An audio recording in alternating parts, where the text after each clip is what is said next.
Before the fun could begin, the waiting. This was the first group from the general public that would get into Horseshoe Casino. More than willing to wait for 4.5 hours until the doors open. We haven't had a casino here. We're always driving to other places, and we just decided we should be here, support it, and just show them that we're glad they're here. See what it's about. The first slot machine has got my money. then I'll go see the place. I'll come back. But the VIPs got in first. Plenty of limos here to bring in the high-powered guests. But as 9:30 got closer, the lines moved closer to the front door. People were excited to get inside to the 2,100 slot machines, 65 gaming tables, and yes, the international buffet and food court. The Horseshoe Casino is expected to bring in 5 million visitors a year here to downtown Cleveland, and you could probably expect a similar effect in Toledo when the Hollywood Casino opens.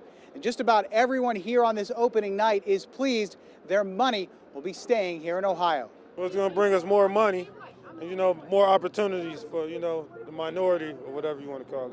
What would you say to those folks who maybe voted against this or they don't think gambling is the right thing for Ohio? I disagree with them because I like seeing the money coming into the state of Ohio, staying here, helping the economy. Some of these first guests don't have a problem waiting in line again. I'm going to be in Toledo in a couple of weeks. I'm going to be right there.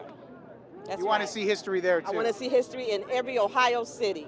Other than the lines, expect to see one other thing when Toledo's casino opens, a strong police presence to make sure everything goes smoothly. In Cleveland, I'm Tim Miller.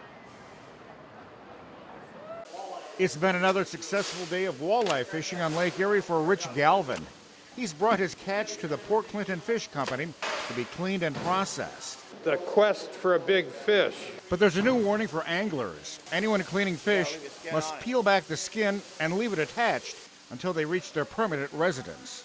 That's so the Ohio Department of Natural Resources Division of Wildlife can keep fishermen from reeling in more than their daily limit. They can't go out, get a limit, come in, cut it up into little pieces so the game wardens can't tell how many they got, and then go back and get a second limit.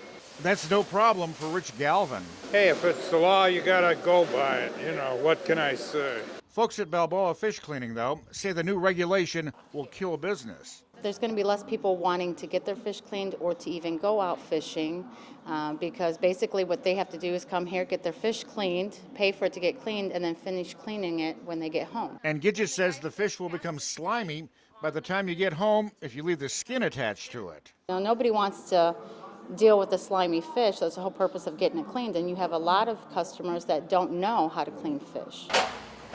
Folks at the Port Clinton Fish Company, though, say there's a way to deal with a slimy situation. The skin is a little slimy when we put it in, but if you take it home, rinse it off real good, that slime comes off. Fish cleaners plan a petition drive to get the regulation repealed. Meanwhile, wildlife officials say just a handful of citations have been issued so far this year in Ottawa County. Reporting in Port Clinton, I'm Dick Berry. Copeland Beverly, they call this. It's a beautiful neighborhood. Larry didn't want to give us his last name, but for 40 years, he's enjoyed taking daily walks through here.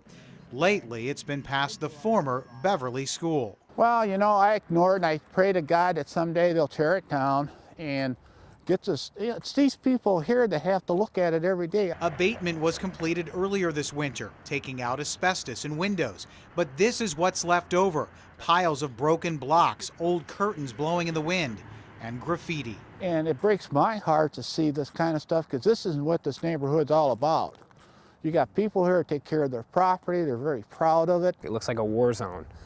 It looks like bombs went off in there. Brian Bonfiglio lives right across the street. His son goes to the sparkling new Beverly School nearby, but calls this the downside of the project. I've had to call the police a couple times. And I work nights and I come home and I take my dog out and I hear things in there. And I know it's not animals. It's not raccoons. He worries trespassers will increase crime or someone will get hurt.